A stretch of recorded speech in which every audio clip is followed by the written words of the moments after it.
বন্ধুরা, কেমন আছো তোমরা সবাই? আশা করি ভালো আছো।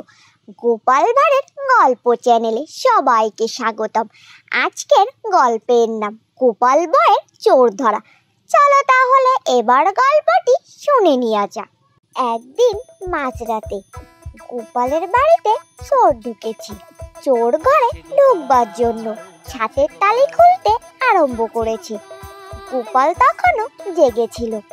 এমন সময় বাড়িতে ডাকাতের দল হাড়ে রে করে ঢুকে পড়ল। গোপাল তাড়াতাড়ি টাকা পয়সা গয়নাগাটি নিয়ে খিড়কির দরজা দিয়ে পালিয়ে গেল। চোর কিন্তু পালাতে পারল না। সে টালির চালে বসে রইল। দরজা ভেঙে ঘরে ঢুকে গোপালের বউকে সামনে পেয়ে তাকে ডাকাতের সর্দার বলল, তাড়াতাড়ি সিন্ধুকের চাবি দে, না হলে রক্ষা নেই। গোপালের বউ বুদ্ধিমতী এবং সাহসী। সে বলল, দেখতে পাচ্ছ না বাড়ির কর্তা ভয়ে সিন্ধুকের চাবি নিয়ে চালের উপরে বসে আছে।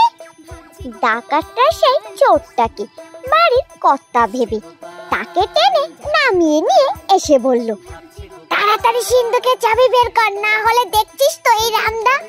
মৃত্যু পথযাত্রী চোরটাকে আবার গোপাল পিটাতে যেতে গোপালের বউ তাদের থামিয়ে দিয়ে বলল, ওকে আর মেরো না, এ যাত্রায় ওর জন্যই প্রাণ রক্ষা হলো।